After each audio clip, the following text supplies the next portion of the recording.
हनुमान जी गए थे ले आने के लिए। दुई मुँह दिखाई होत बा, लेकिन तीसरी मुँह दिखाई माई कैकेयी जी करत हो नहीं, कैकेयी जी हो।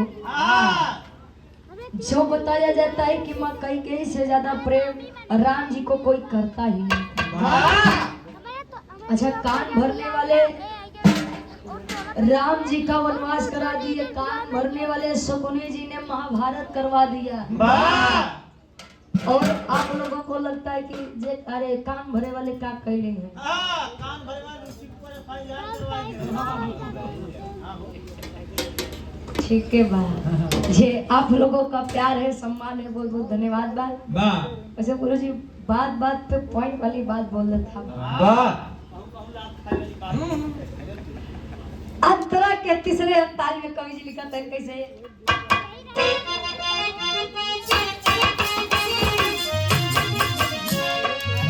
पलक महल देहली कैकेयी माई,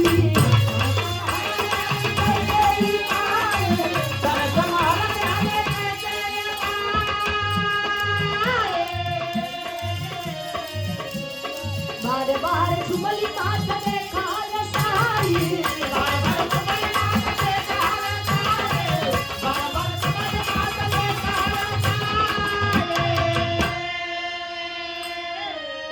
अरे देखिया के पुतरी, अरे देखिया के पुतरी गई जा समाई देवहली माता दिल मोह खाई।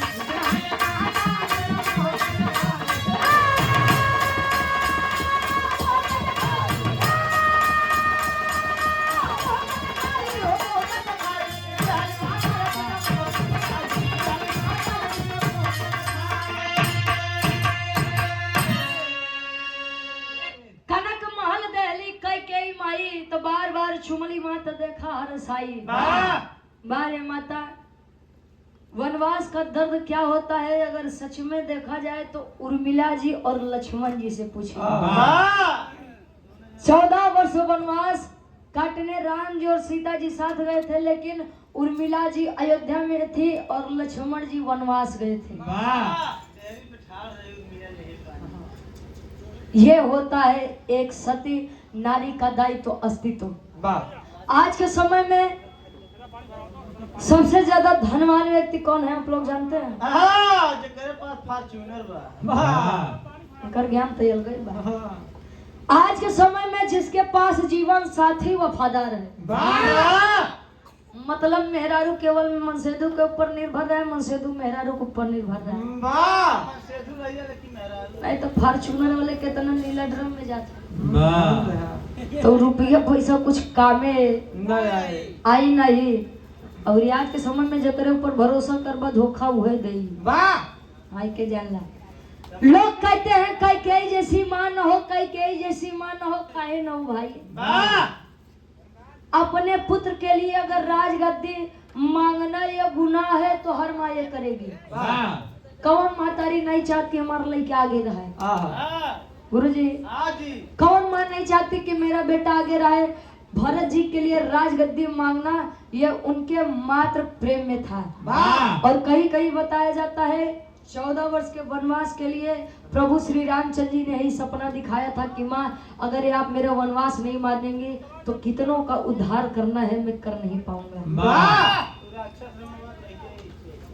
ये तो पहले क्या मुंह दिखाई रही, आज के समय में मुंह दिखाई जे दुल्ही के मुंह दिखाई करे बदे आए हुई है। स्वार्थ से चल रही हुई साड़ी लिए हुई है, 200-500 रुपया लिए हुए, कहीं आज चला दे दा मान ल पैसवा नहीं लौटे, लेकिन हमार सड़िए तो लौटी नहीं आई।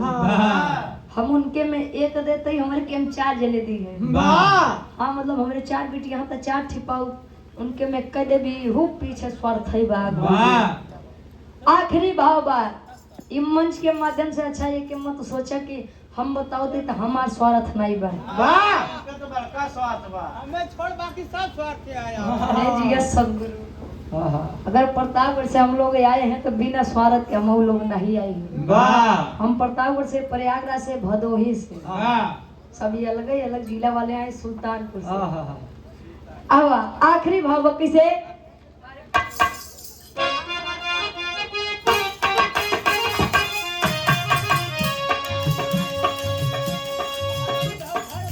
गुरु गणेश राम लाल हरे सा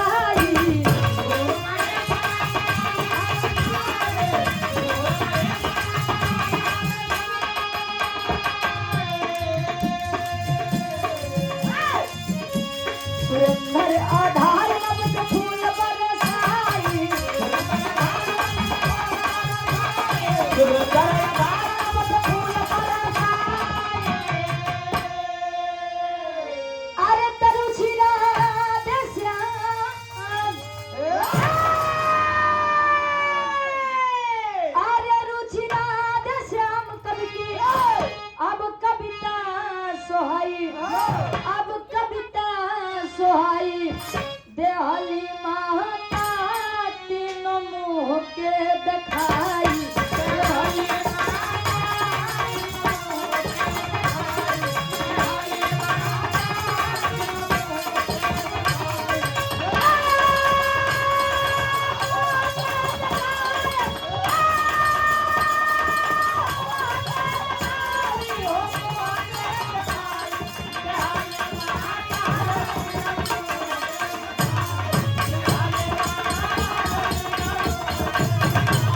हली हली माता तीनों मुँह के दिखाई